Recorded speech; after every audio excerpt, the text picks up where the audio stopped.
welcome back to the Advancing Healthcare Innovation Show. I'm your host, Michael Stamatinos. And if you're new to us, we're crazy passionate about healthcare innovation and adoption. And our aim is to bring stories of innovation within healthcare, highlighting real people that are truly innovating within the space. And look, we've got an action-packed rest of the year coming up. If you haven't looked at any previous episodes, highly encourage you to check them out. But I'm just encouraged by what I'm seeing in terms of people doing things within the space. And I'm delighted today to bring to you two very, very steadfast and gritty entrepreneurs. And I'm really happy to share their story. We've got Robbie Felton and Evan Jackson from Intus. Gentlemen, welcome to the show. Thank you so much. We appreciate you having us on. Yeah, so I mean, guys, I just want to dive right into this. So I think your backstory is sort of the classical entrepreneur when you see how they got inspired. And I want the audience to kind of understand that a little bit. So Robbie, Evan, if you guys just kind of wouldn't maybe mind sharing a little bit of your backstories, how you guys connected and how you landed on sort of this niche space within sort of the, the broader post-acute space. And let's just kind of jump right into it. Yeah, so we actually met at Brown during our undergraduate time, became great friends and business partners. I was studying public health, Evan was studying economics and religious studies, and it was just a great mesh in terms of our skill sets, what we value, what we believe in, and ended up coming on this venture idea really based off of some past experience I had with my mother, who is a geriatric social worker. And she would take me on home visits with her to see her elderly and disabled patients. And that's what really drove my interest in healthcare, interest in the geriatric population. And now we're here working on this company. Yeah. And for me, I had some experience in this space. I grew up with a family of nurses. I didn't know too much about what they were doing, but I knew they worked in the geriatric space and I knew they worked incredibly long hours. And that was just about it.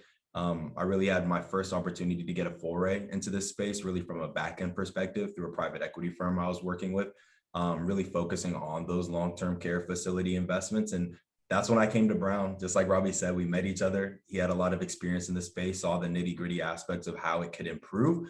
And I thought it was very obvious to me, right when he was explaining it to me, like, oh, wow, this is a space that's poised for innovation.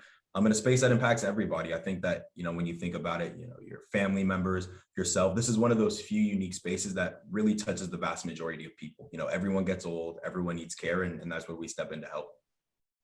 That's fabulous. So this is a first for us on the show.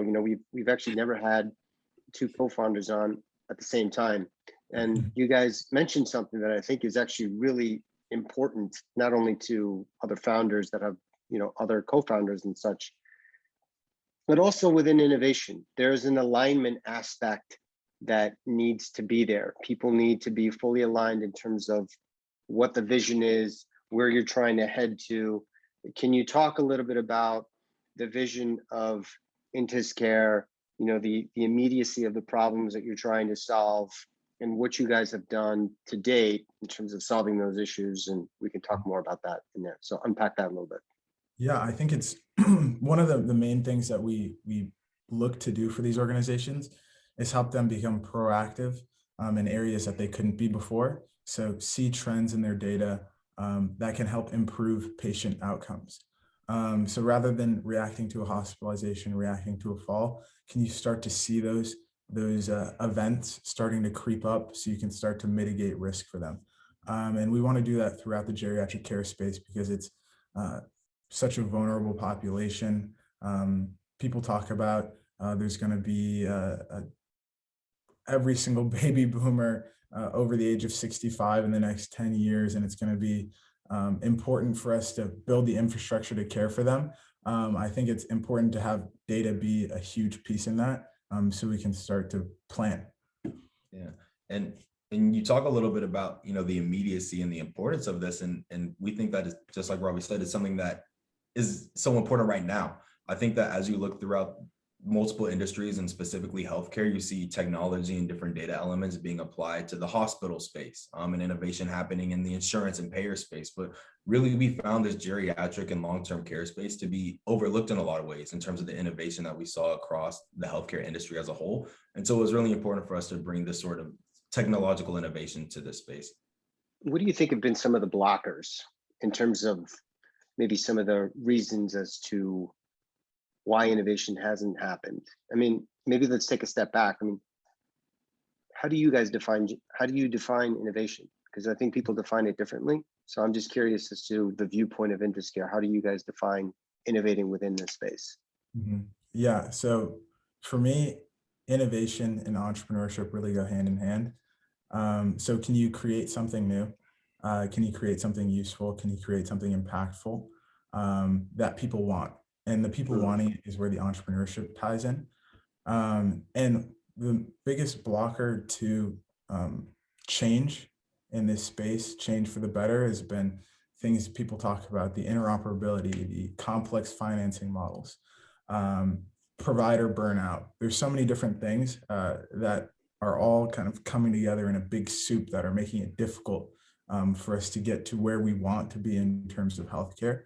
So we need to figure out ways to fix those things and figure out ways to kind of massage them out. So solutions like us can scale. So the next entrepreneur who wants to innovate in healthcare can scale.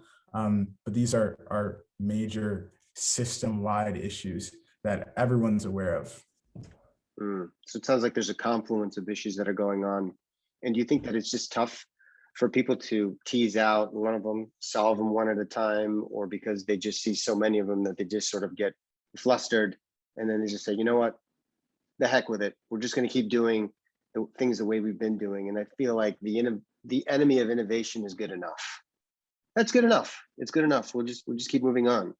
And then obviously comes a point when you say, you know what, it's actually not good enough. So what does not good enough look like for you guys? You know, what have you decided to tease out? So when you mentioned about looking at data, and give us a real life example of maybe what a little win looks like when it comes to how Intus Care has innovated, whether that be something that you can talk about, you know, non-confidentially. That might just give us a little bit more context. I can kind of touch on the why, kind of the first part of your question, if you want to talk a little bit about a little win. I think that, you know, it is that confluence of issues that we see, and it's a multi-step process to even get to the point where you can provide advanced analytics. And so we kind of had to start from square one. Number one, just compiling their data, right? They're using a lot of disparate data sources. So whether that be their electronic health record, their claims, accounting, their staffing, their operational data sources, all this data is very disparate, making it really hard to aggregate and see trends. So our first step is compiling that data. After that, we have to standardize it. We have to put it in language that the computer is going to understand. We have to make sure that everything is on one level playing field. So after we compile it, standardize it, then we have to clean the data. You know, there's people who are entering in data in a million different ways into the electronic health record or whatever data source it may be. And then after that point where we've cleaned it, standardized it, and compile it, only then can we start providing those analytics. And this wasn't something that we could do overnight. You know, this has been years, you know, at this point. This has been incredibly talented people from across the country putting their minds together to figure out how to do this. And that's the only reason, with that intentionality, that we've been able to get to this point. Right. And in terms of those wins, on the data side, a pretty big win for us is when we can help these organizations improve their data practice. That helps us create a valuable product for them. So a specific example of this was we got really interested in the social determinants of health. And how to address health disparities in the programs, the providers, and the patient populations that we're serving. And in the electronic health record, a lot of that data doesn't exist. People aren't aware that it can be added into a patient's chart, how basically social determinants of health or influencing factors are conditions for these patients, essentially. So we created a primer for the list of social determinant related codes that can be implemented through the ICD-10 classification. They're called Z codes. We created a primer, delivered it to one of our customer sites, and they started placing those codes into their patient charts. So now you can see when a patient has a lack of access to like healthy foods, or food insecure, or if there's housing instability, or if there's a patient who has some sort of cultural barrier. You can see that all within their electronic health record now, and we can start to run analytics on that so these organizations can start targeting disparities and addressing them through interventions. So we made a big step there to creating change in these programs we're working with and improving the healthcare that they're able to provide. You know, first off, that's awesome to hear that little win, because you mentioned it before, but you know, it takes an enormous amount of grit. And especially when you're talking about grabbing bits of data from different areas and silos, how do you navigate through that? I find that, you know, many of the folks that I speak to grapple with that. And has there been something that has allowed you guys, apart from grit, to really, I guess, cut through that noise? Because oftentimes that's a stumbling block for a lot of folks. You're referring like to the noise of the disparate data sources? Yeah. Just being able to infuse all that together.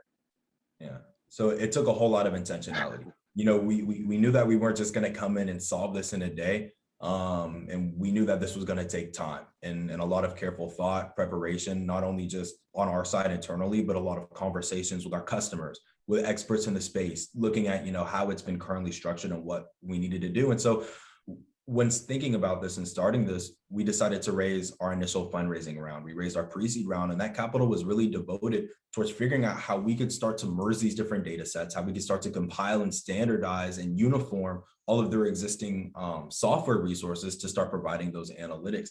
I think when people go in and think that, you know, tomorrow we're going to just apply these data science methods to a space that hasn't had this, you're going into a situation where you can't win.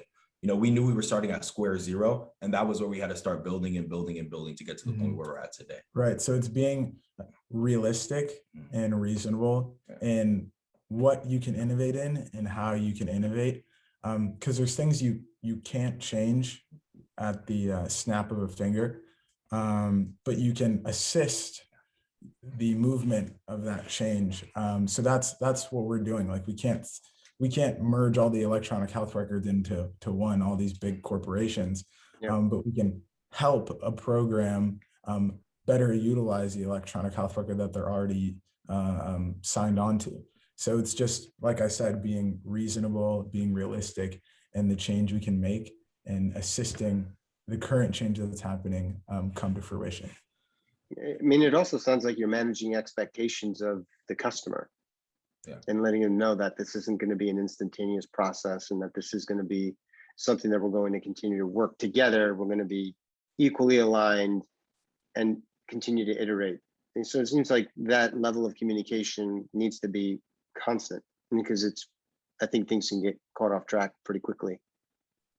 Oh, it has to be. And I think, you know, when we go into these conversations with customers, we let them know there's a lot of things that we can do on the back end with the data, but it takes you entering in this data for us to be able to pull those insights. And I think that once people start to see, you know, the type of analytics that we can provide optimally, you know, when the data is in there, they start to feel more comfortable in changing their practices towards improvement in data.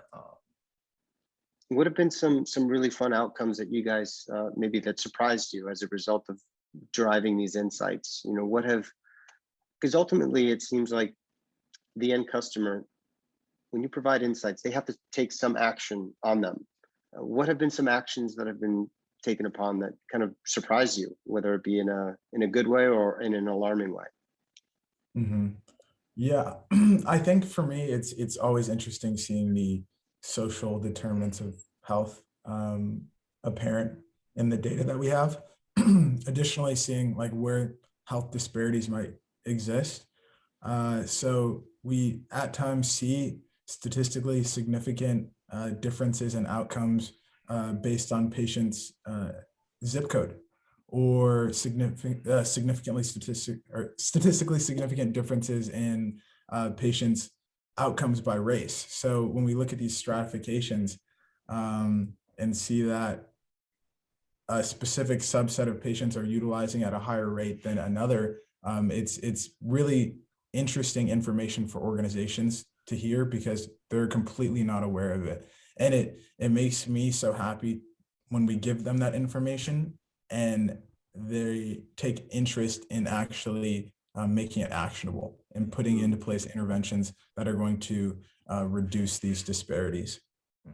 And I think one really interesting way that we've seen these insights used that I wasn't expecting was actually in managing patient caseload. So for example, in our software, you can see the stratification of the entirety of your patient population by risk, right? And so an organization or an executive director might go in and see, okay, why does team A have 70% of their patients in highest risk versus team B, who has 70% of their patients in the lowest risk? And I think especially on the heels of COVID, we see a lot of organizations who are being very intentional with the way that they think about caregiver burnout and their nurses burnout at their organization. And so to be able to see that sort of stratification and to be able to see this load mix allows them to optimize the different patients that each of these care teams is having so that they can optimize or decrease that caregiver burnout. That's interesting because, the last 18 months has been quite stressful, as you can imagine, on our health system. And who knows what the future holds. Yeah. What is it that you guys are planning for, reconfiguring things, retooling things? What are some things that you guys are prepping for the future? Obviously you don't have a crystal ball, but what have been some of the key learnings, in operating during this time that you're going to take with you moving ahead? For me, I definitely believe in like the more central and streamlined you can make data input and data export, the easier it is for solutions to scale. So if we can figure out ways to in our internal practices, streamline and standardize some of that data collection, data aggregation process, it'll just push us so much further. Yeah. And I think that's a great point. And to build off of that, I think the next step, from that process is going to be able to put these insights in a way that's understandable by the people actually providing care. So a lot of the software solutions that you see might be for, your higher level officers at an organization or the executive director, but I think it's going to be of increasing importance for actually our care staff, your CNAs, your RNs to be on the ground providing care with the insights that they need to really understand the patients holistically. Interesting. So for the whole in order for the organization to really be aligned in an initiative, it not only has to be starting from the highest levels, but it also needs to sort of cascade down to people that are literally providing the care, and it has to benefit them in some capacity. It can't just be something that is viewed at one level and yet not necessarily seen at another level. So it seems like you guys have a instinctual way of wanting to be transparent with the data and information and making sure they're all benefit from it. Was that something that you started from the get-go, or is that something that you realized as you started building a solution and listening to the customers? What led to that? Yeah, it was definitely from day one. Our first focus group was with certified nursing assistants, running them through the product. Well, there wasn't a product, running them through our ideas Yeah. and getting them to open up and be very candid about their experience as providers, and being very candid about what they would use and would not use on the floor of the facilities they're working at or in a patient's home. So being, like Evan said, intentional about what we've built, about who it's built for, makes it so much more of a valuable and usable product. Yeah. And I think for us, we weren't coming in here naively. We knew that this was going to take all that effort. And so we started with those certified nursing assistants. And actually, we decided that we wanted to take it a step further and actually go work full time in these facilities. So that's when, during our junior year, I believe it was, all of our founding team left Rhode Island. We moved into Michigan, moved into Robbie's mother's basement, and started working out of her and her friends' facilities every day, day in, day out. Not only getting to know the needs of the certified nursing assistants, but learning the needs of the social workers, learning the needs of the physicians, learning the needs of the executive directors, and ultimately really getting to know the patients and figuring out ways that we could build our software in a way that's going to be intuitive across the board, taking those complex data insights and making them simple and actionable. That's fantastic. You hear stories about that, people making the full leap. And literally that's what you did. You decided that, look, if we want to really understand and build the best solution possible, you really have to dig in and understand the problem and not just go one level down. You got to go 3, 4, 5, 6, 7 levels down to understand the whole entire environment. So just applause, for you and the team to be equally committed in doing that. So talk a little bit about, Intus Care. How can people kind of follow your work? Some things that you're doing, maybe upcoming events that you guys are going to be presenting at. Share a little bit with the audience about that. So in October, we'll be presenting at the National PACE Association Conference. So programs of all-inclusive care. So really focusing on Medicare, Medicaid duals. And at that, we'll be talking about how to address social disparities using data.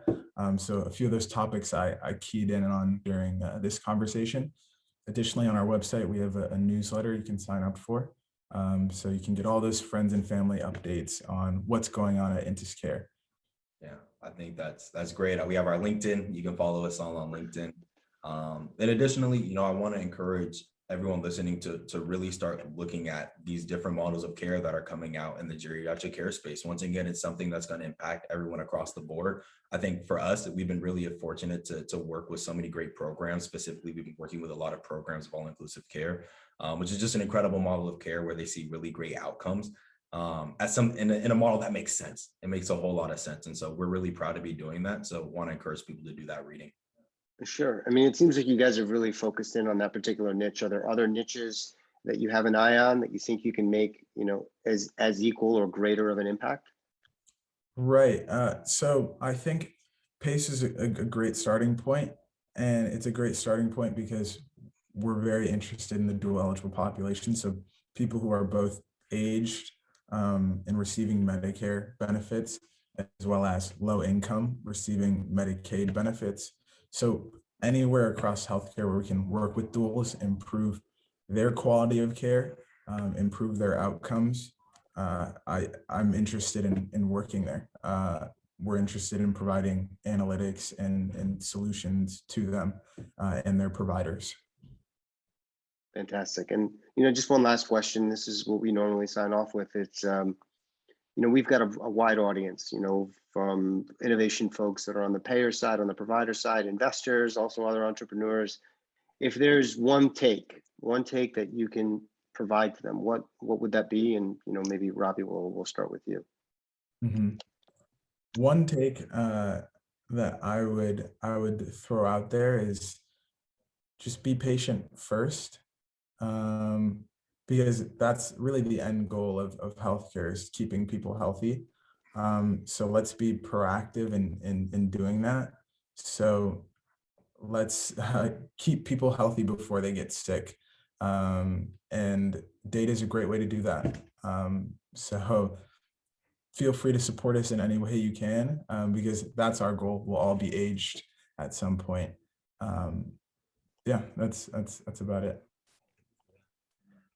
For me, I think it's to remain open to new possibilities. I think that what we see in healthcare and in geriatrics is they're industries that are rooted in tradition. A lot of things have been standard across the board. And sometimes I think that while that creates a system that makes sense and works, sometimes it makes it more difficult to see the opportunities for intervention or start thinking in that way. And so really that's, the new way that we want to approach healthcare and bringing innovation to this space, or additional innovation to this space.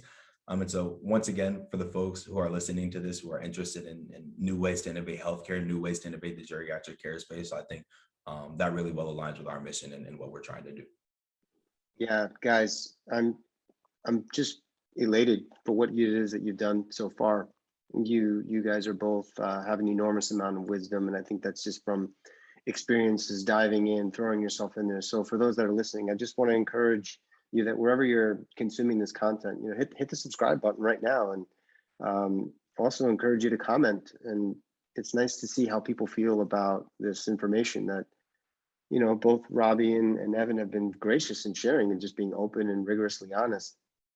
And then also, we always want to welcome in more innovators within the community. So would you mind sharing this? I mean, that's the biggest take. So I'm excited for what's happening.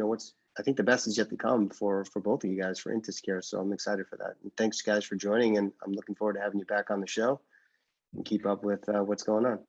So see you on the next one. Awesome.